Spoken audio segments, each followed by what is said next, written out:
నేను గత 8 సంవత్సరాలుగా ఇండిపెండెంట్గా ఒక వ్యక్తిగా సంస్థను నడుపుతూ చేస్తున్నటువంటి ప్రయత్నాలని అడ్డుకట్ట వేయడానికి మొదటి రోజు నుంచే ప్రయత్నం జరిగింది అధ్యక్ష.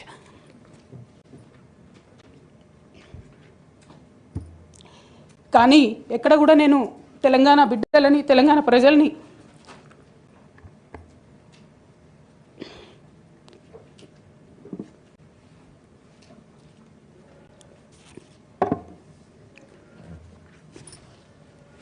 వాళ్ళను డిసప్పాయింట్ చేయదు కాబట్టి నవ్వుతూ పనిచేస్తూ వెళ్ళిపోయిన అధ్యక్ష. ఇప్పుడు నా దగ్గరికి ఎప్పుడు పెద్దవాళ్ళు, పైరవికారులు, కాంట్రాక్టర్లు ఎవరు రాలేదు అధ్యక్ష.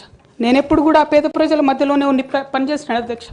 నా దగ్గరికి వచ్చినటువంటి బీడీ కార్మికులు కావచ్చు, బీడీ టేకేదారులు కావచ్చు, అంగన్వాడీ టీచర్లు కావచ్చు, ఆశా వర్కర్లు కావచ్చు, ఐకేపీ ఎంప్లాయీస్ కావచ్చు అధ్యక్ష, అదేవిధంగా జిహెచ్ఎంసీ కార్మికులు కావచ్చు అధ్యక్ష, టీచర్లు కావచ్చు అధ్యక్ష, నిరుద్యోగులు కావచ్చు, ఆడబిడ్డలు కావచ్చు, సింగరేణి ఉద్యోగులు కావచ్చు, కరెంట్ ఎంప్లాయీస్ కావచ్చు, ఎవరు వచ్చిన అధ్యక్ష నేను కాదనకుండా నాకెంత వీలైతే అంత పనిచేసి పెట్టేటటువంటి ప్రయత్నం చేసిన అధ్యక్ష.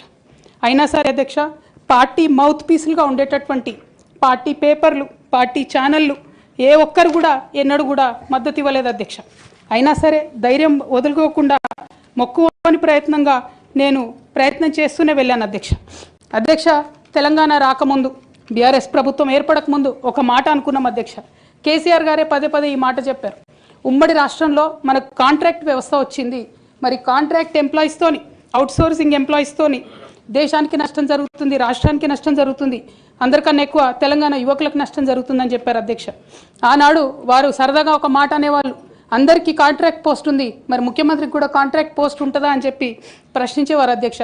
కానీ తెలంగాణ వచ్చిన తర్వాత 10 ఏళ్లలో కూడా కాంట్రాక్ట్ వ్యవస్థను మనం రద్దు చేసుకోలేకపోయినాం అధ్యక్ష. అది కాకుండా అవుట్సోర్సింగ్ ఎంప్లాయీస్, అవుట్సోర్సింగ్ వ్యవస్థను పెంచి పోసిపోయినాం అధ్యక్ష. బాధతో, చాలా ఆవేదనతో నేను ఈ మాటలు చెప్తా ఉన్నా అధ్యక్ష. తెలంగాణ సమాజానికి ఏదైతే ప్రశ్నించడం నేర్పించినటువంటి బీఆర్ఎస్ పార్టీ అధ్యక్ష, అంతర్గత వేదికలలో అనేక సందర్భాలలో నేను ప్రశ్నిస్తే అధ్యక్ష నా మీద కక్ష కట్టారు అధ్యక్ష. కేసీఆర్ గారు చుట్టూ ఉన్నటువంటి కొందరు వ్యక్తులు, తప్పక చెప్తున్నాను అధ్యక్ష ఈ మాట, ఎందుకంటే భారతదేశ రాజ్యాంగం ప్రకారం రాజకీయ పార్టీలు ఏవైనా కూడా ప్రజలకు ఒక దిక్సూచిగా నిలవాలి అధ్యక్ష, ప్రజలకు ఒక దారిదీపంగా నిలవాలి. పార్టీలోనే అంతర్గత ప్రజాస్వామ్యం లేకపోతే రాష్ట్రంలో ఎట్లా ప్రజాస్వామ్యం ఉంటుందనే విషయాన్ని కూడా మనందరం గమనించాలి కాబట్టి మాట చెప్తా ఉన్నాను అధ్యక్ష.